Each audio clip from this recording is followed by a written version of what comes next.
Okay, hello everybody. Welcome to Korean Atlanta Mentorship. And in this video, we're just doing another velocity banking review and also continue to talk about the themes of the Matrix, red pills, blue pills. And if you didn't know, there's only one good Matrix movie, which is the first one. And in every sequel, the quality kind of drops off of the cliff, especially the last one released I think it was 2 or 3 years ago. Now let's go ahead and ask ChatGPT this. Um, can you describe velocity banking in the tone of Morpheus from the Matrix and use red pill blue pill analogy. Okay, so let's go ahead and see what ChatGPT says.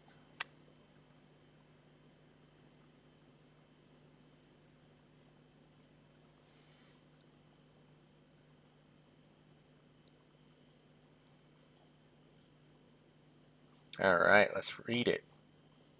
Let me tell you why you're here. You know something's wrong with your financial path. You can feel it like a splinter in your mind. What if I told you there's a way out? A system, a formula to escape the matrix of endless payments, compounding interest, and the illusion of control? This is velocity banking, a path to freedom that only the few ever know. Now, understand that this knowledge comes with a choice, the blue pill or the red pill.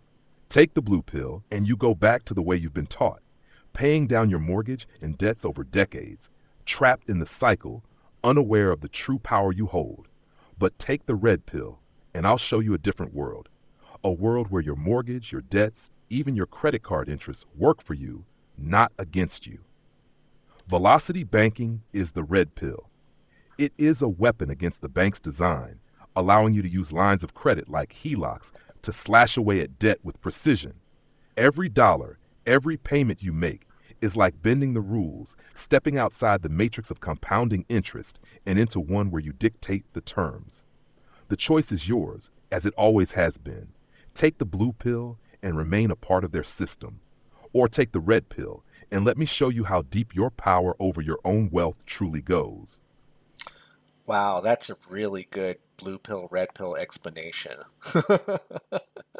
So, if you didn't know, um, a lot of people think like, oh, if I make six figures, my life will be awesome. And there are plenty of people who make six figures who email me and tell me they're struggling, right? I mean, just type in Google six-figure paycheck to paycheck, right? And then you'll get a ton of YouTube videos, news articles. Wow, 60% of millennials feel like they're living paycheck to paycheck. Um, Lots of it. And so people fall into this trap that it's all about making money. Yes, making money is important, but it's also about knowing how to control the money that you make, right? Because what's the point of, let's say, making $1 million if all of it's going to go to debt, right? So that's what we're going to do today. I'm actually going to go over the same situation that went over the last video just because, I think this is a good scenario just to go over one more time, right? Like, why reinvent the wheel? In fact, I feel like I kind of or I'm sorry, make too many new scenarios when there's really only a few, right? How many types of debts can you have? A loan, right? Auto loan, student loan, a mortgage, a few credit cards, maybe some buy now, pay laters. In fact, I had one person send me 22 debts, okay? Made a spreadsheet almost just like this, sent it to me. We did a live stream only for YouTube channel members, 99 cents only. And it took us an hour and 30 minutes to go over it. Literally $4 left in savings when we first started.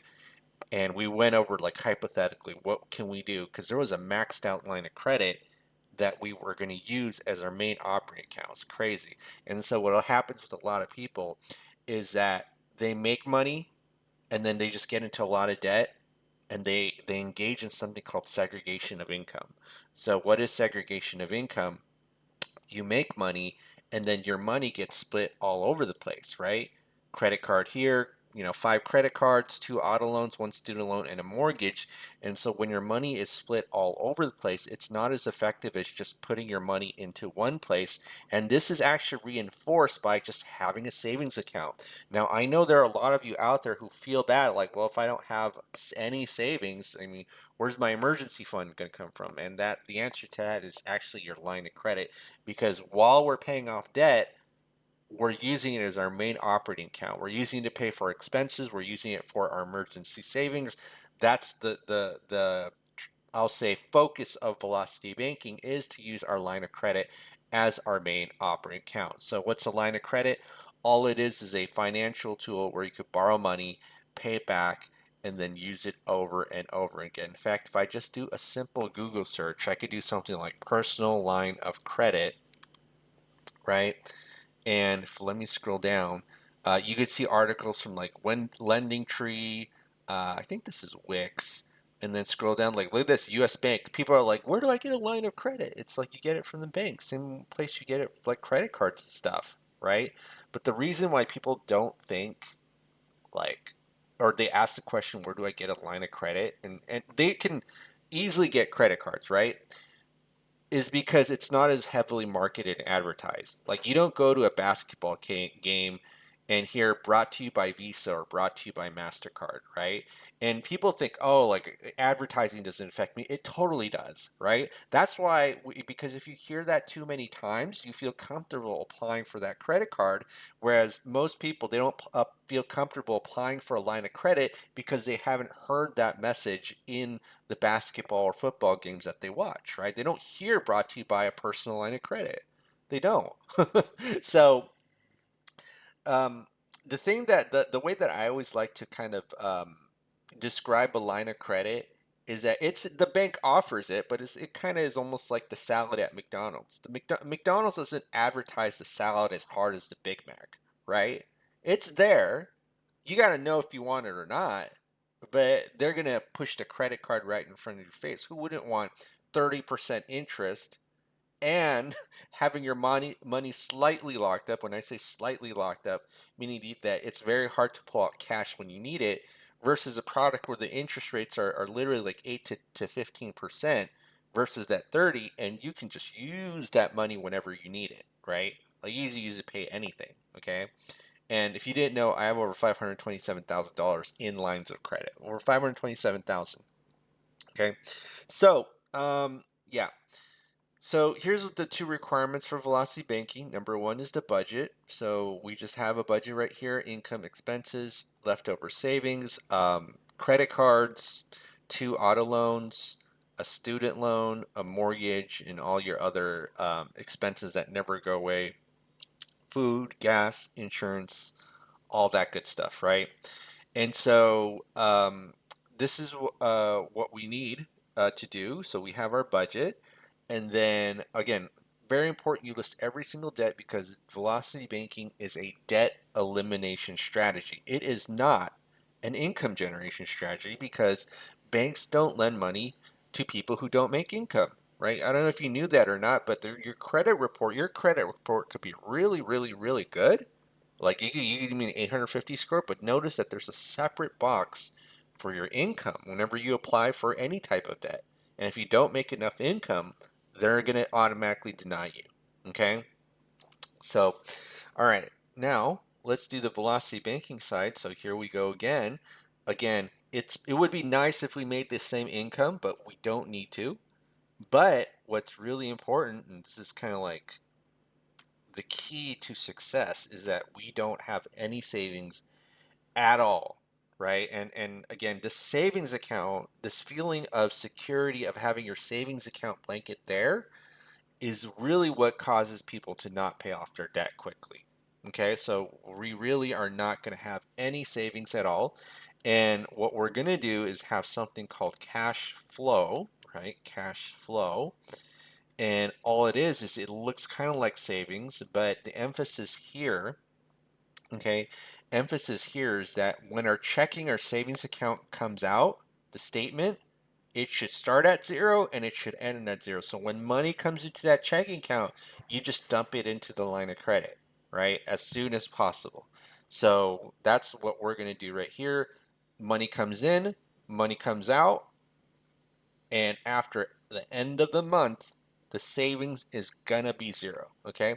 Now, here's the thing that's gonna be unrealistic because nobody's gonna have a free and clear line of credit when you're struggling or when you need it. We always talk about this in these videos about how banks don't lend money to people who need it.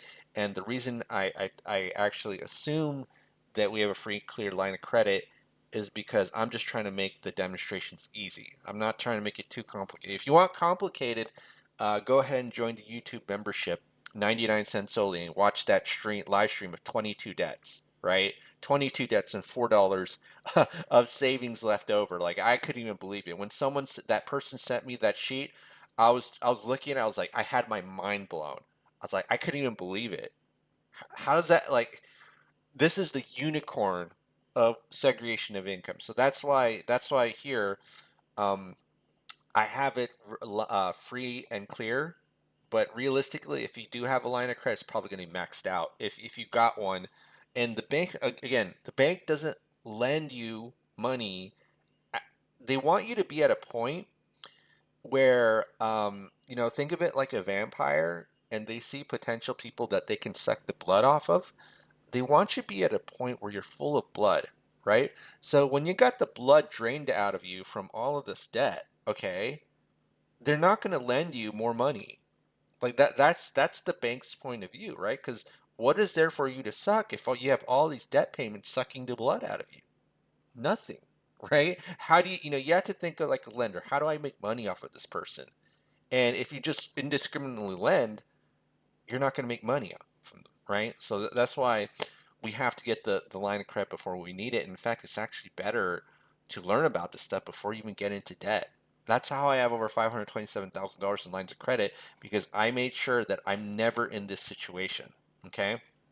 All right. But let's assume that we have an $80,000 home equity line of credit. So if you don't know what a home equity line of credit is, just type in HELOC, HELOC, home equity line of credit. And all it is, right? Let me scroll down. All it is, right, is a financial tool where you could borrow money, pay it back, you can use it over and over again, and you're providing your home equity as collateral. So anytime you provide collateral to a lender, you get better interest rates and more limits. Okay? So right here often has a lower interest rate. Okay? So we're going to assume we have some equity in our home because we are a homeowner and maybe we bought at the right time in 2020 or 2020, I'm sorry, when everybody thought that the world was going to explode, right? Remember that? All right, so let's go ahead and do this, and we'll just start off with this. So what's really important is this thing called the debt payoff order, right? So we there's two ways that we can figure it out. Look for the ones with the lowest balance, highest interest rate, highest payment, or we can use what we call the cash flow index. I prefer to use the cash flow index just because it's easier for me to imagine, especially when you're dealing with lots of debt, many loans and lines of credit, credit cards. So if you have 22 debts, um, it's going to be hard for me to figure out manually which one to pay off. So I use something called the cash flow index. So all it is just the balance divided by the payment. It's going to give you a number. So let me just kind of show you here. So equals 15000 divided by 487.5, right? And then it just spits out this number here, and then you just kind of do it for all of them, and the lowest ones, especially below 50, you want to pay off first, right? And so you could see that this is a 30. So these credit cards that are higher interest rates are tend to be in the 30 range. So what I'm going to do is take all of these credit cards, and the balance of these credit cards is $76,000 of debt. So what I'm going to do is move this $76,000 here. It's kind of like a credit card balance transfer. And then what I'm going to do is I'm going to show you what happens when we just transfer that debt into the line of credit. So you notice that our savings went from $1,200 to $3,700 of cash flow. And then this is the final step, okay? This is the final step of unlocking your powers within the matrix. which is you put your entire paycheck into that line of credit, all of it, right? Like I showed you here, all of it. You see, you get money, as soon as that money hits your checking account, all of it is into the line of credit, all the 8,600. And then you take the expenses out, right?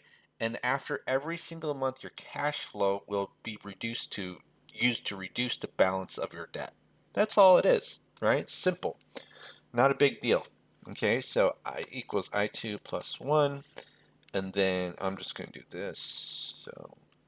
So if you want to calculate the next month's balance, it's the previous month's balance interest minus the cash flow, so 3742.98. Okay. And then you got to calculate the interest, which is based on the average daily balance. All right. So average daily balance multiplied by 0.08, and then you divide it by 12, right? And so what we're going to do is copy and paste all of this. Okay, copy and paste all of this. And we see that in 22 months, ooh, we paid off $76,000 of credit card debt. That is pretty sweet. Love it. Love it. Okay. And then now we calculate the cash flow indexes of these four loans, right? And luckily, I have this loan calculator right here that does all this magicry and wizardry. And you can actually create your own from Excel, which I did because Excel has these functions. So PMT, they have a PMT function to calculate the payment based on these three factors. And then they also have what they call the future value, all right, future value. And you might be wondering, where did I learn all this stuff? I learned it from a guy named Jeff Armstrong. I think I spell his name like this. Um, Jeff Armstrong, right? So actually, notes, right? So this guy, Armstrong Capital, Jeff Armstrong, so he's a note broker, so seller finance notes. And basically, he had a whole class in Renatus. So let me just kind of show you here Renatus seller finance notes by Jeffrey Armstrong. And it was just like an 8 hour course, literally, on going over like these calculator functions. So I became like an expert at it. So yeah, again, this is just a plug for where I learned this from, Renatus. So let me go back here. Okay, so now let me do this. We're going to put the current month, which is 22, 22, 22, 22. Okay, and now we have these cash flow indexes, right? Balance divided by the payment amount. And anything usually under 50, we're okay to pay it off, or AK put in the line of credit so we can immediately pay it off and put it into our cash flow. So let's go ahead and do that. So that's going to be G2, I'm sorry, G2 plus 8G3, right? And then that's going to be 25 grand. So 25 grand we're moving into that line of credit. Okay, so let's move that 25 grand into that line of credit. And values only, and then let's just do this. So whoopsie, I screwed up here. Plus 25, 368.75. Okay, and by moving those two debts, which is the two auto loans, then guess what? This turns to zero, this turns to zero. $4,517.16. And then now I'm going to do this 4517.16. Okay. So, all right. And then we see here we copy and paste with our new cash flow. And then now we see that in 28 months, wow, that was pretty quick. So 28 months, and what's 76 plus 20 plus 17, which is 113K. 113K. And then our student loan, Okay, our student loan, let's take a look at this at 28 months, how much your student loan balance is. Okay, so realistically, like I don't like, I actually like it when the cash flow index is usually about 40 or below, not even 50. But at 70, it's kind of like eh. But even if we put this whole thing, because the balance is kind of low, again, there's multiple factors like that we have to take into account. But take a look at this one, $285,000 and 225, a very high number. You don't want to put this into a line of credit.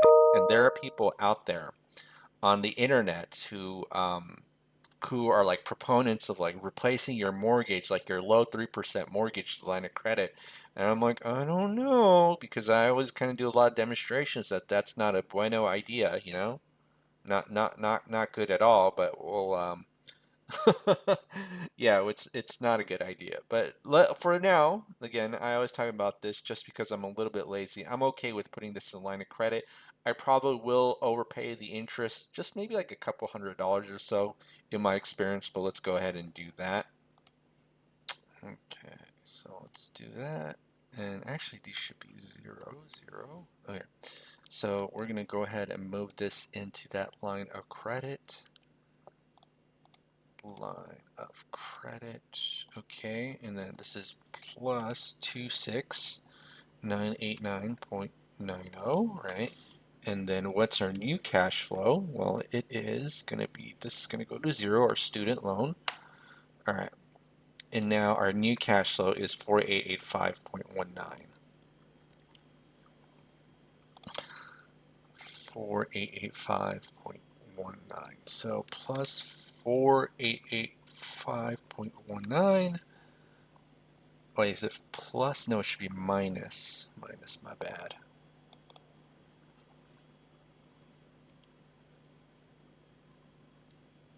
Okay, minus, right.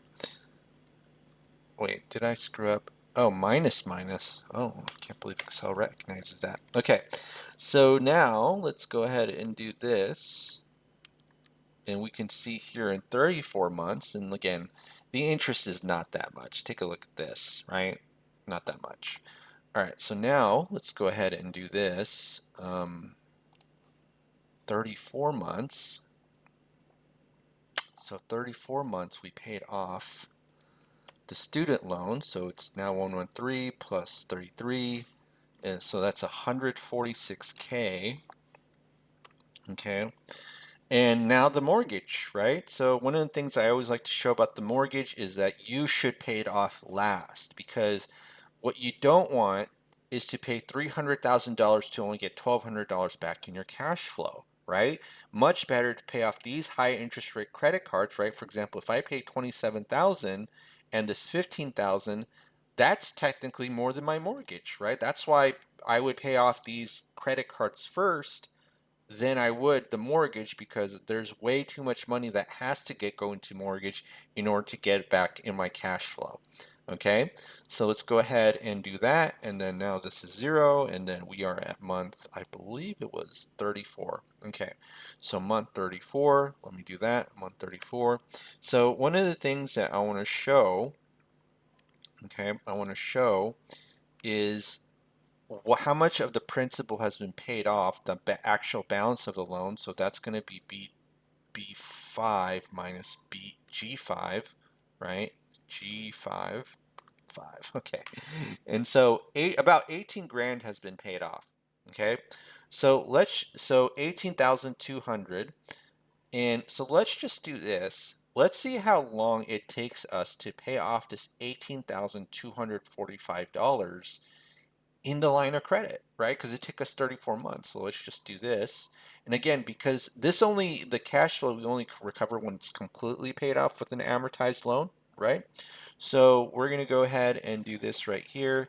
And this is what I'm going to do. I'm going to paste this right here. And then we're going to just kind of do this plus 18245 plus, I think, 27, right? You round up. Let me just check. Does it round up? Yeah, 27. Okay, so let's see how long it takes us to pay it off. So again, cash flow will be the same. Oh, what's this? 1, 2, 3, 4? 4 months? Wow, that's amazing. So we were able to do in 4 months what the bank expected us to do in 34 months. Isn't that crazy? And then we just rinse and repeat the process again. Now I'm just using the 18 grand as an arbitrary number, but you just use a small number, right? We call it chunking to just attack the principal of the loan. And this is what's really important is that we usually do this last, okay? So let's just try one more time again, right? I'm gonna add this again to, or maybe I just copy and paste this. Can I do that? Yeah, I can do that. Sweet. Okay. One, two, three. All right. So this time we did it in 3 months. So 1, 2, 3. So in 7 months, okay, we did double this, right? Like, right? So if you ever take a look at a bank's amortization schedule, so let me just kind of take a look here. Loan amortization, and then we'll just do, I don't know, calculator. I like bank rate sometimes because I think it has a more spiffy interface. But honestly, I think calculator.net is more precise and better because there's very little rounding.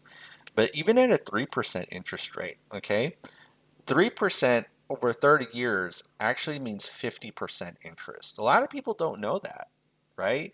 Why do you think they'll even lend this to you at a 3% interest rate if it's so good for you, right? If you were the bank, would you want to like lend good deals to other people? No. There's also a reason why car dealers don't like it when you buy in cash either, because the money is made in the loans. Like people don't understand like the extra 1,500 that they make from a loan is incredibly valuable to them, and they don't even make that much from, in my opinion, from a loan. Like if I have a $22,000 loan at 10 year, no, is it, oh, I can't even have 5 years. Okay, well, we'll just do 5 years or 10 years. I'm sorry. See, you pay about 3 grand. So it's not even that much. But when you're dealing with large amounts, like $300,000 of interest at 30 years, let's take a look at the schedule right here, right? Look at how little, well, in this case, in 3%, it's a little bit of half, almost half, right? And then more interest, and then interest, right? And then once you go to like 6%, this is where like it kind of goes insane, right? And then if you do like 9%, this is like the subprime territory. And like if you bought like a nine, like if you have like an investment home, it's probably going to be at 8%. Okay, at 8%. And I might be wrong about this, right? I've heard people tell me that you get like investment loans at like six and below. I don't really know, and frankly, I'll figure it out next time. But if you have like one house, it should be fine. So you take a look here, right? 2000 and all this interest that accrues, and it's insane. Like look at that, holy balls. But that's 8%. Again, if you're a real estate investor and you get at like one of these investment loans at 8%, um, you're going to end up paying a lot of interest if you just actually it's you're going to be tenant. It's your tenant that's going to end up paying a lot of interest, right? So luckily we have this calculator here, this calculator that allows me to kind of show off like what's it called? I can't even think right now. To kind of spit in numbers and tell me how long it's going to take. All right, there we go. There we go. It's the velocity banking calculator that I always talk about by Renatus. And here's the thing, I'm probably going to go a little bit harder in about a month or two about like advertising Renatus because I probably will have the time soon just to kind of sell this stuff. But if you want to know where I originally learned this stuff from, and all the other stuff that I talk about too, as I said before, Renatus, Jeff Armstrong, Seller Finance Notes, right? I actually learned it from here. And so a lot of people are like very, I don't know if the word suspicious is the right word, but just take a look at this. And, I learned velocity banking from here and all the other good stuff like making the loan calculator right here, all this stuff. And so if you're interested, write a comment below that, hey, I'm actually interested in expanding my knowledge beyond velocity banking, because velocity banking is just one class to it's just like a tool in a toolbox, right? It's like not the only thing, but the reason why so many people are interested in it is because most people are in debt. I get emails all the time that most people are in debt. And so when I say, hey, like here's an offer where you could expand your knowledge once you paid off your debt, most people will refuse it because they're in that scarcity mode when it comes to money. Okay. But again, so I'm just going to show you here. This is Renat's Velocity Banking Calculator. Full disclosure, I make commission off of making sales. And I just watch the videos and classes over and over again. It's how I learned this stuff, right? So a lot of times I'm just like staring at it. I'm like, what is going on here? And then now eventually I know how to do this stuff. So it's relatively easy. 4.1 years. So if I type in the number here, and let me see if I got the numbers right. Yeah, 281. Okay. So if I type in this, all this information, it's 4.1 years. Okay. Now, so let me just write this here, 4.1 years and 111K saved on interest. Now, here's the thing you're going to hear on the internet, which is going to be like, I'm going to say, you probably need to think about it, right? So 281,754.73. So you might hear on the internet, oh my goodness, you need to replace your low interest rate mortgage with a line of credit. But let's see what happens when we do that. And it's like, we paid in 4.6 years and we save 74K. And it's like, why would you leave all that money, almost about 40K, on the table? Like, if you want to leave 40K on the table, just give it to me. Like, don't give it to the bank. Now, you do save money, but it's just like, again, we want to use our money as efficiently as possible rather than just leave some on the table. And that's how I kind of view the first lien HELOC. And in certain cases, it doesn't even work, right? Like if we go like if we increase the interest rate, so let's say like we do it on like a the max interest rate on a home equity line of credit is like 18%. So let's do 18%. You actually lose money. You pay it off quickly and then you lose money. Now, here's the crazy part that people don't understand. If you just do small chunks, like I'll say $9,000, 4.1 years and 21 grand. So we save a lot with when we do chunks, and we could even do it at a 30% interest rate. So a 30% interest rate credit card will actually beat an 18% interest or even a 9% like interest rate HELOC. Is that crazy? Like it's crazy, right? So we gotta be careful.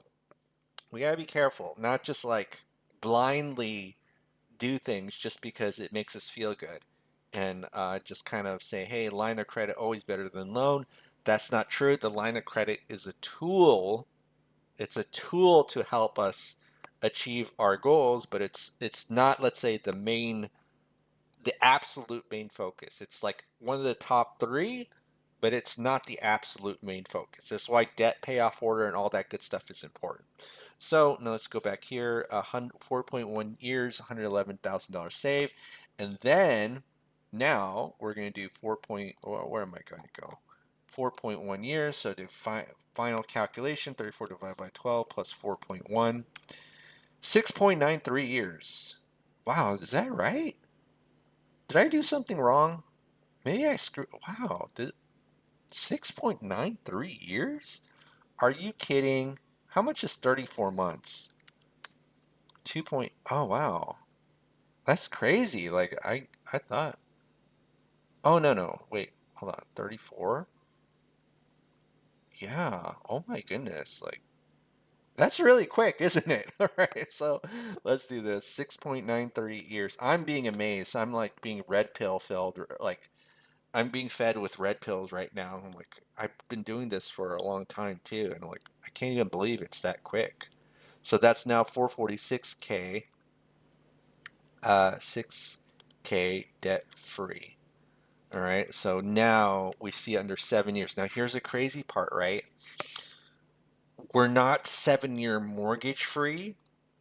We're 7 year debt free or under 7 years. Okay. So we take a look here. The mortgage only took us 4. Huh? See that? You see how crazy that is?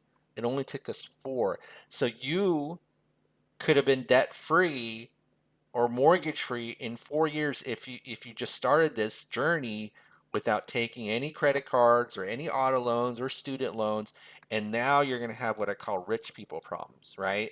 Because rich people have lots of money in their savings account and don't know what to do with it. That's what I call rich people problems. Because what's the biggest fear of having too much money in savings? It's kind of like idle water, right? Idle water turns stale and nasty. Now, obviously, if you don't have any water and you're a drought, and you're in a drought mode, you want that savings. That's like your breath of life. But when you have too much of it, like you have too much water, kind of like a water leak, okay? That's what it feels like when you have too much savings. That's why it's so easy or much easier to raise money off of people who have a lot in their savings than it is with like people who don't have that much in savings. Okay, so now let's end with this. So I just did a demonstration on paying off 443K of debt in 6.9 years for my YouTube channel. Can you describe in the tone of Morpheus and with red pill, a blue pill analogies, how seeing this would feel to most people? Okay. YouTube channel using velocity banking. Okay, so let's go ahead and do this. Oh, ChatGPT's thinking.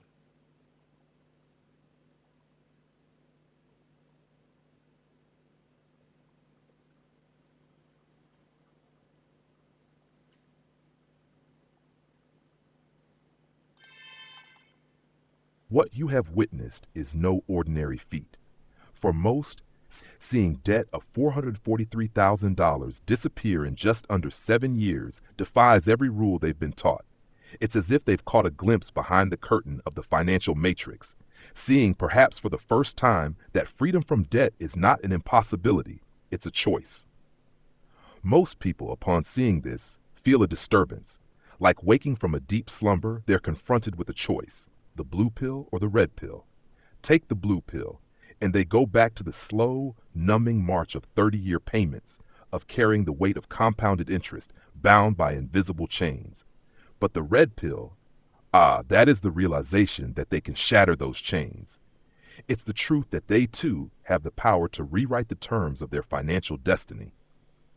Now they must decide: continue on, captive to the system they know, or take the red pill, embracing velocity banking, and stepping outside the bounds of conventional debt into a reality where time is reclaimed and financial freedom awaits. All right. Well, that's it for today, everybody. Have a happy, beautiful, I don't even know what day it is. What day is it today? Who cares? If you paid off debt that quickly, you won't even know what day it is. All right. Well, actually, it's actually a Wednesday. Have a great day, everybody, and we'll speak next time.